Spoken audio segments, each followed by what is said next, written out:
Anụrụ m di mgbe m dị 19 years old, mana kịta adị m 33 years old. Di m dị 43, then ụmụaka m ofu dị 13, ofu dị 11, the other one dị 8 years old. So mụ na di m wee bili.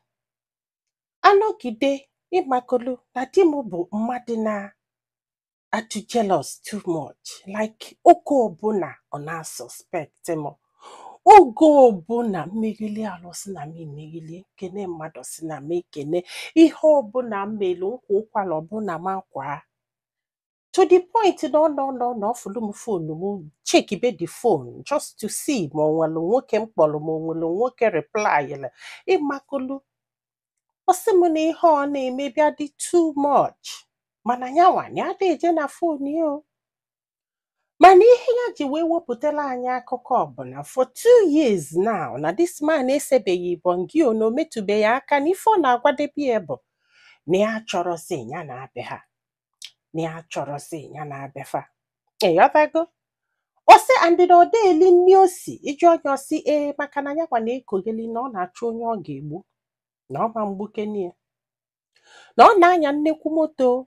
Ọ pụọ mgbe o ji si ya ọ wee bata, ọ bata abata, ọ ga-anọgide n'ilo ya na ụmụ agbọghọbịa fana fabi na ya ada a na-etiche amụ, fa ga-etichegide amụ mgbe o ji si ya wee bata.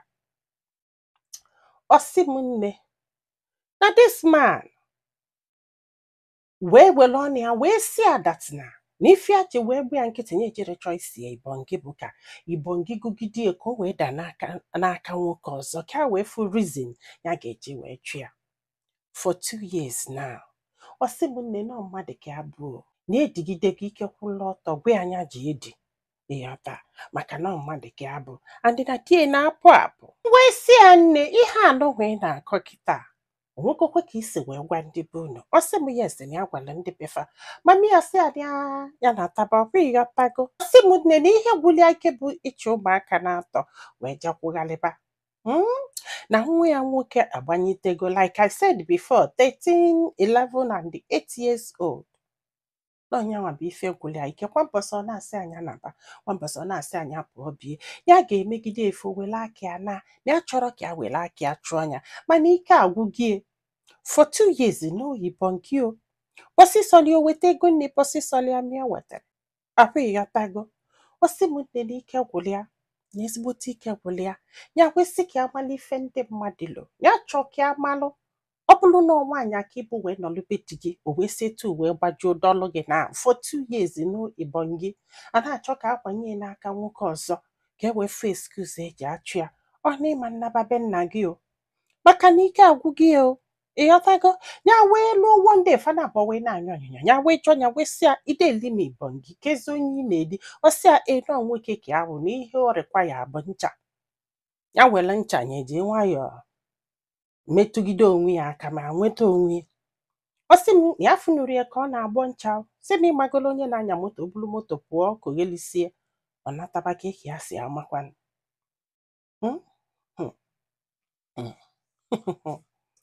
Hi! Ibongi for 2 years. Ihe m aghọtasịra na this very town bụ anaghị eli n'isi. Ahụ ịghọtago? Ọ bụrụ na nwoke adịghị eli gị ibongi, ị nwere ike ị na-asị dat na ọ na-enweta dị ibongi n'ụzọ, maybe o nwere enyi nwaanyị or something. Ịghọta na which anyị na-afụ such case here all the time. But anaghị eli n'isi. Kafụ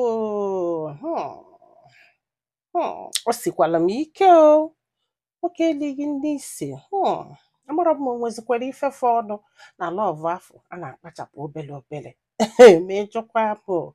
So nwanne m, kedu ife ilo? Kedu ife ọdụgọ ka ọdụzga mee na onye hapụnụ die naba, maka na na-eme dagbile nwoke ọzọ ewe nwee excuse ka a naba, ọ ga-abịa ga ekpe ka ikpe ghara ịmụ ya. Ka onye nọrụ dibene ebe ọ sị na ọma nchenwe ụmụaka na-atọ jekwugharị, mana ọ sịkwa na mami asị anya na taba. Ọ sị m nne na fana aba alụgodi na nwunye for 11 years. Ịghọta kịta fa na-ese na-edo na-ese na-edo until this past 2 years now.